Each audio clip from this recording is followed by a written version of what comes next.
नमस्कार, स्वागत करती हूँ आप सभी का भारत 24 पर। मैं हूँ आपके साथ पूर्णिमा मिश्रा और वक्त है 4 के वार का।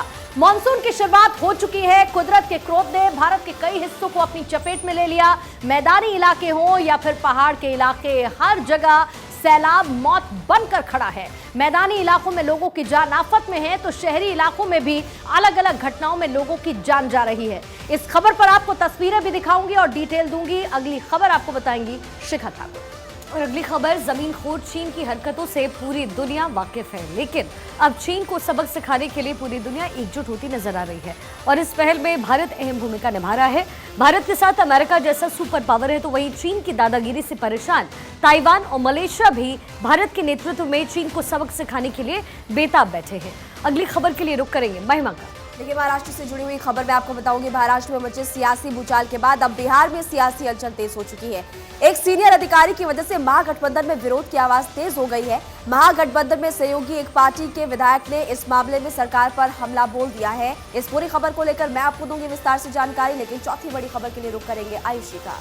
बिल्कुल, महाराष्ट्र एक बार फिर सुर्खियों में है। बीते एक साल में दो पार्टियों में फूट के बाद राजनीति चरम पर है। उद्धव ठाकरे आज अमरावती पहुंचे तो वहीं आपको बता दें कि नवनीत राणा की तरफ से भी अमरावती में एक कार्यक्रम का आयोजन किया गया था। दोनों तरफ से लगाए गए पोस्टर को लेकर महाराष्ट्र में नया विवाद अब खड़ा हो गया, लेकिन उससे पहले बड़ी खबर का रुख करने के लिए चलते हैं पूर्णिमा के पास। और बड़ी खबर पंचकुला से ही है। बारिश के बाद बाढ़ का कहर पंचकुला में भी देखने को मिला है। कई घर ऐसे हैं जो कि बाढ़ के पानी में बह गए हैं। कई गाड़ियां पानी में बहती हुई नजर आई और बाढ़ की चपेट में आकर एक पुल भी बह गया है। बड़ी खबर पंचकुला को लेकर, बारिश के बाद बाढ़ का कहर पंचकुला में भी दिखा है। कई घर बाढ़ के पानी की चपेट में आए हैं और इसके साथ कई गाड़ियां पानी में बहती हुई नजर आई। यहां तक कि बाढ़ की चपेट में आकर एक पुल भी बहा है। ये सिर्फ पंचकुला की बात नहीं है बल्कि पूरे उत्तर भारत में इसी तरीके के हालात बने हैं। न सिर्फ उत्तर भारत में बल्कि दक्षिण भारत, कर्नाटक में भी ऐसी ही तस्वीरें देखने को मिल रही है, जहां पर भारी बारिश के बाद लोगों की मुसीबतें बढ़ी हुई हैं। लैंडस्लाइड की घटनाओं से लेकर बाढ़ का कहर लोगों के लिए मुसीबत का सबब बना हुआ है। और तस्वीरें भी इस वक्त आपके सामने आ चुकी हैं। किस तरीके से बारिश के बाद लोगों का जीना मुहाल है। बाढ़ ने लोगों की मुसीबत बढ़ा दी है। घर आप देखिए कैसे पानी में डूबे हुए नजर आ रहे हैं और ये तेज बहाव में आता पानी और मिट्टी का मलबा लोगों के लिए दिक्कत पैदा कर रहा है। दूसरी तस्वीर आपके सामने है, ये पुल पंचकुला का जो कि बारिश की वजह से ढह गया और इसी तरीके की तस्वीरें अलग अलग शहरों से, अलग अलग राज्यों से देखने को मिल रही हैं। पवन लालचंद इस पर और ज्यादा जानकारी के साथ फिलहाल जुड़ चुके हैं। पवन, क्या आप इस वक्त स्पॉट पर हैं और जरा बताइए, तस्वीरें भी दिखाइए, हालात कैसे हैं? देखिए, इस वक्त मैं देहरादून का रिस्पना पुल है, ये ऋषिपर्णा नदी के ऊपर बना है। मैं चाहूंगा कि मेरे कैमरा सहयोगी आपको तस्वीरें दिखाएं। इस वक्त हम बारिश के बीच खड़े हैं। उत्तराखंड में अगर बात करें तो अगले 2 से 3 दिनों के लिए सभी 13 जिलों में ऑरेंज अलर्ट जारी किया गया है और खास तौर पर बात करें तो चमोली, पौड़ी और कुमाऊं के 6 जिलों यानी टोटल 8 जिलों के लिए रेड अलर्ट जारी किया। अभी मुख्यमंत्री ने बैठक भी ली थी, हालात की समीक्षा भी की है। मैं चाहूंगा कि मेरे कैमरा सहयोगी सोहन परमार आपको रिस्पना नदी के हालात दिखाएं। नदी में धीरे धीरे पानी का जल स्तर बढ़ने लगा है और ये वो इलाका है जहां से बहुत सारे अतिक्रमण है। यहाँ पे लोग वो मलिन बस्तियां भी हैं जो इस तरह से जब बारिश का सीजन आता है तो इसकी जद में आती है। तो कुल मिलाकर अगर उत्तराखंड की बात करें, 4 धाम यात्रा चल रही है, हरिद्वार में कांवड़ यात्रा चल रही है। 241 सड़कें इस वक्त बंद है उत्तराखंड में। कई जगह पर लैंडस्लाइड आया है। हालात एक तरह से बारिश के चलते लोगों के लिए मुसीबत का सबब बन रहे हैं, लेकिन मुख्यमंत्री ने तमाम जो मशीनरी है प्रशासनिक अमला है, चाहे वो SDRF हो, NDRF हो, एडवाइजरी क्या है लोगों के लिए जो इन इलाकों में रहते हैं, ये निचले इलाके जहां पर बाढ़ बारिश का प्रकोप देखने को मिल रहा है, एडवाइजरी क्या है वहां पर लोगों के लिए? देखिए, बाकायदा मुख्यमंत्री ने कल भी अपना एक वीडियो मैसेज जारी करके लोगों से अपील की थी।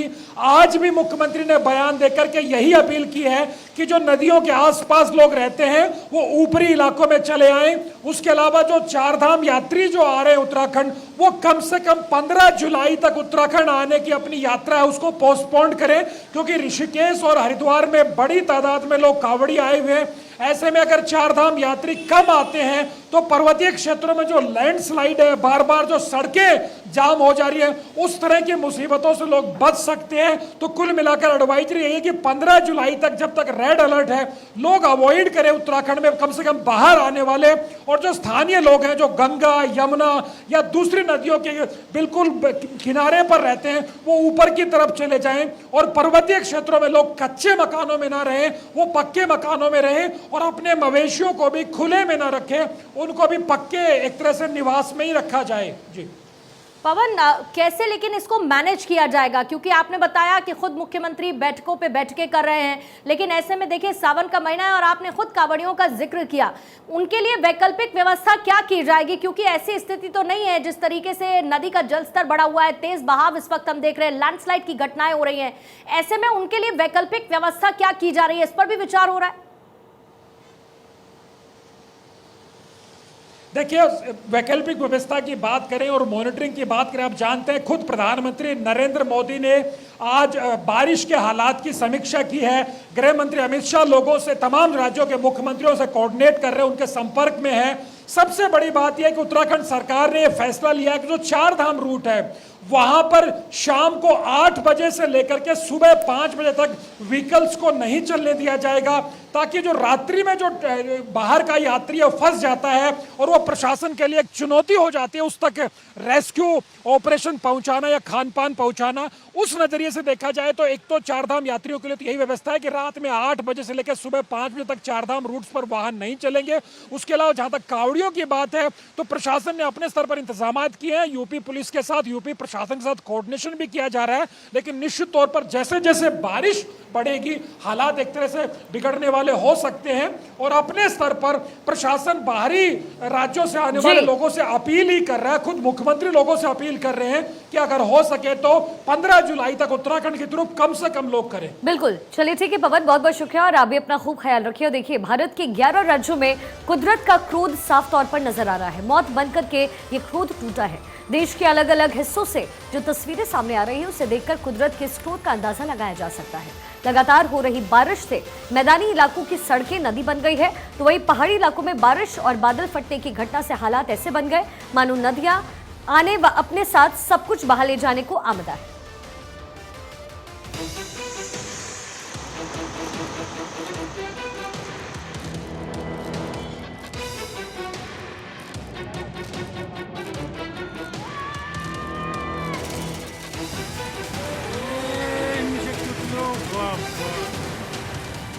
करीब 62 साल के बाद ऐसा हुआ कि मानसून दिल्ली और मुंबई एक साथ पहुंची, लेकिन देखते ही देखते पूरे हिंदुस्तान में जल सैलाब आ गया। पहाड़ हो या मैदान, हर तरफ कुदरत का जल क्रोध देखने को मिल रहा है। करीब 4 दिनों से जारी बारिश ने बीते कई सालों का रिकॉर्ड तोड़ दिया।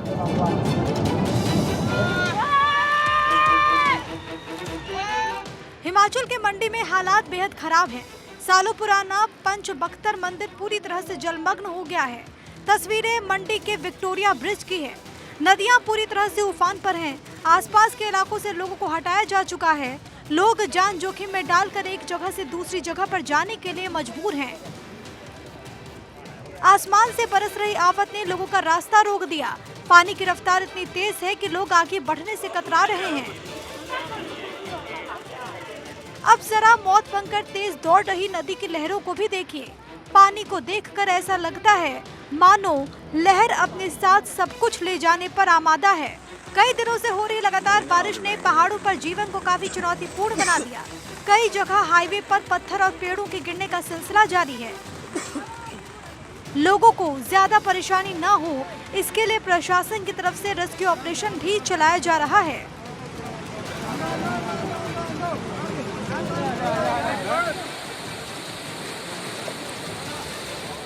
ये तस्वीर मंडी के तुनाग इलाके की है, जहां अचानक बादल फटने से पानी का सैलाब मौत बनकर आ गया। मोबाइल से शूट किए गए इस वीडियो का पहला हिस्सा देखिए। इसमें पहाड़ के जरिए पानी मौत बनकर बह रही है। थोड़ी ही देर में पानी रिहायशी इलाके में घुस गई और फिर पूरे इलाके में खौफ का मंजर था। जंगल से पानी अपने साथ सैकड़ों पेड़ लेकर रिहायशी इलाकों में दाखिल हुई और फिर हालात क्या हुए ये तस्वीरें खुद बयां कर रही हैं। ओ यार, ओहो, बारिश में। अब जरा मनाली से आई इन तस्वीरों को देखिए। मनाली में ब्यास नदी का क्रोध लोगों पर आफत बनकर टूट रहा है। एक तरफ लहरों की चुनौती तो दूसरी तरफ दरकते पहाड़ से हर वक्त खतरा। बीते कुछ दिनों से बारिश का सिलसिला कुछ ऐसा है कि अचानक ब्यास के जलस्तर में काफी इजाफा हो गया। नदी की लहरों ने इस मकान की नींव को इतना कमजोर कर दिया कि देखते ही देखते पूरी इमारत जलमग्न हो गई। अब जरा ब्यास नदी का एक और रौद्र रूप देखिए। ये तस्वीरें कुल्लू की है। यहाँ कई दिनों से हो रही बारिश की वजह से पुल बह गया। दूसरी तरफ रह रहे लोगों का संपर्क भी टूट गया। ऊपर पहाड़ियों पर बादल फटने का सिलसिला जारी है। इससे रुक रुक कर अचानक नदी में पानी का बहाव तेज हो रहा है।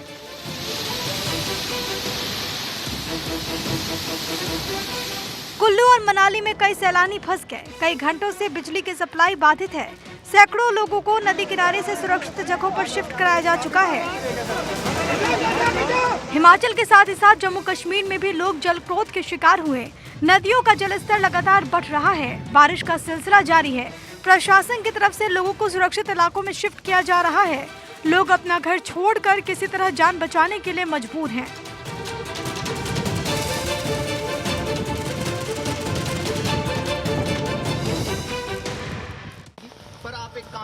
हिमाचल के धर्मशाला में भी बारिश ने लोगों की परेशानी बढ़ा दी। लैंडस्लाइड के बाद बाहर से आई कई सैलानी जहां तहां फंसे हुए हैं। परेशानी जो हो रही है कि रास्ता पूरा खराब चौक पड़ा हुआ है आगे, तो बारिश हो रही है, बच्चे साथ में है, तो परेशानी तो आ रही है थोड़ा बहुत। अब हम लोग यहाँ जा रहे हैं मॉल रोड पे, थोड़ा वहाँ घूमेंगे फिरेंगे, देखेंगे क्या है। बारिश की वजह से पेड़ गिर गए हैं और दिक्कत आ रही है निकलने में। ट्रैफिक जाम हो गया है, इस चक्कर में फंस चुके हैं यहाँ पे। अब देखो यहाँ से निकलना है, पैक कर रहे हैं गाड़ी को, ये परेशानी आ रही है हमको। नहीं वापस जाएंगे, यहाँ से रुकेंगे नहीं। यहाँ पे प्रॉब्लम चल रही है इस समय, कोई गाड़ी है नहीं, मलबा बहुत भरा हुआ है। सब बारिश के कारण बहुत दिक्कत आ रही है। रोज रोड बंद हो रहे हैं। अभी पीछे भी नीचे एक रास्ते में और पेड़ गिरा हुआ है। जगह जगह 4-5 पेड़ गिर चुके हैं जी। सर दिक्कत तो बहुत है, क्योंकि हमारे को 3 किलोमीटर पैदल आना पड़ता है रोज का, तो सर दिक्कत होगी। वहीं इस पूरे मामले में हिमाचल सरकार की नजर है।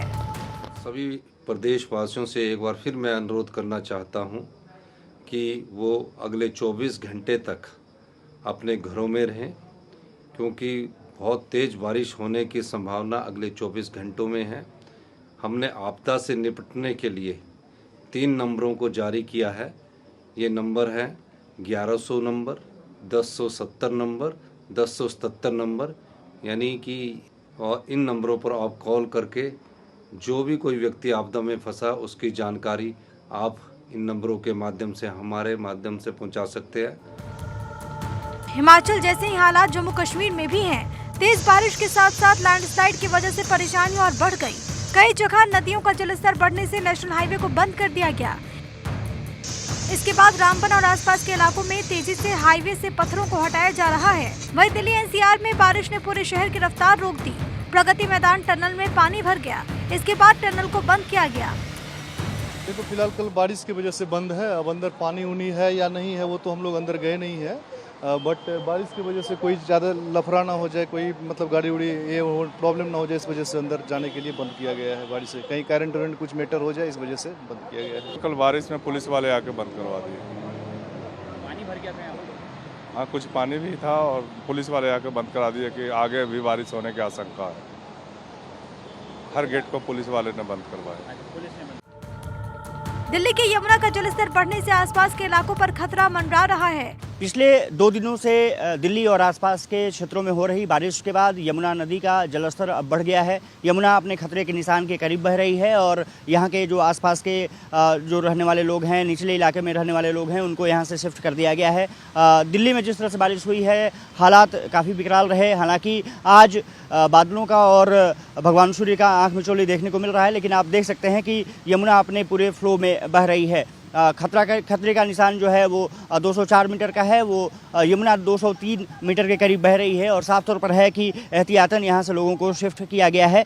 इसके अलावा स्कूल और कॉलेजेस बंद कर दिए गए हैं और निगरानी बढ़ा दी गई है। और साफ तौर पर है कि दिल्ली में यमुना और जिस तरह से हालात सेंट्रल दिल्ली के या आसपास के इलाकों में देखने को मिले, निश्चित रूप से सरकार पर बड़े सवाल उठ रहे हैं। पिछले 2 दिनों में हुई बारिश ने, रिकॉर्ड तोड़ बारिश ने दिल्ली के हालात को काफ़ी विकराल बना दिया था। सरकारें दावा करती हैं कि कभी वाटर लॉगिंग नहीं होगी, लेकिन वाटर लॉगिंग देखने को मिली। इससे कहीं ना कहीं केजरीवाल सरकार पर सवाल जरूर उठ रहे हैं। फिलहाल मौसम विभाग ने अलर्ट जारी किया हुआ है। ये माना जा रहा है कि 1-2 दिन आने वाले समय में भी बारिश हो सकती है। दिल्ली के कई इलाकों में घुटनों तक पानी है। ऐसे में लोग सरकार, प्रशासन और नगर निगम की तैयारियों पर सवाल उठा रहे हैं। यूपी के कई इलाकों में हालात बेहद खराब हैं। 55 जिलों के लिए बारिश का अलर्ट जारी कर दिया गया। सहारनपुर में बस हिंडन नदी की चपेट में आ गई। इसके बाद स्थानीय लोगों ने मुसीबत में फंसे सवारियों को किसी तरह निकाला। पर्यावरणविद मानते हैं कि कुदरत से छेड़खानी का नतीजा इस तरह से कहर बनकर टूट रहा है। माना जा रहा है कि आने वाले वक्त में हालात और भी खराब होने वाले हैं। Bureau report, Bharat 24। चलिए, मेरे सहयोगी थानेश्वर इस वक्त ताज़ा जानकारी लिए हमारे साथ जुड़ गए हैं। थानेश्वर, आप इस वक्त कहां पर हैं और वहां से क्या तस्वीरें मिल रही हैं? देखिए, मैं इस समय चंडीगढ़ के साथ लगते नया ग्राम क्षेत्र के अंदर हूँ। इस एरिया को सबसे पॉश एरिया कहा जाता है।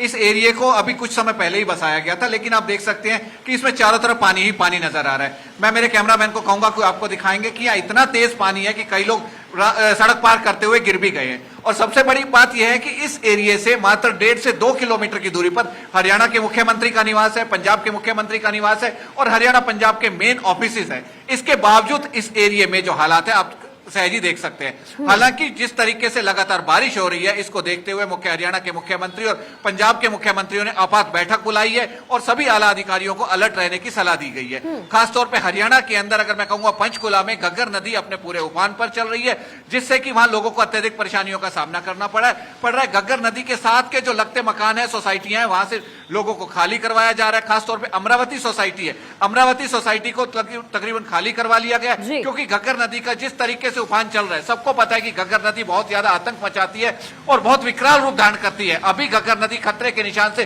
कुछ ही समय बाद ऊपर हो जाएगी, जिससे कि पूरे क्षेत्र में पानी भरने की संभावना है। और दूसरी तरफ सुखना लेक, जो ब्यूटीफुल सिटी चंडीगढ़ की जान कही जाती है, चंडीगढ़ की शान कही जाती है, सुखना लेक, वो भी ओवरफ्लो हो गई है। उसके 2 कपाट खोल दिए गए हैं, जिससे जो निचला एरिया है उसके अंदर पानी भर गया है। जिस सब तरह कहूं कि अगर चंडीगढ़ में चारों तरफ पानी ही पानी भरा हुआ है तो कोई अतिशयोक्ति नहीं होगी। चंडीगढ़ आप देख सकते हैं, जैसे कि अभी आपने देखा जिस एरिया में इलाका है वहाँ पानी भरा हुआ है। स्थिति कुछ ऐसी है कि लोग क्या करें, इसको लेकर के लगातार सवाल प्रशासन पर भी उठ रहे हैं। बहुत बहुत शुक्रिया थानेश्वर।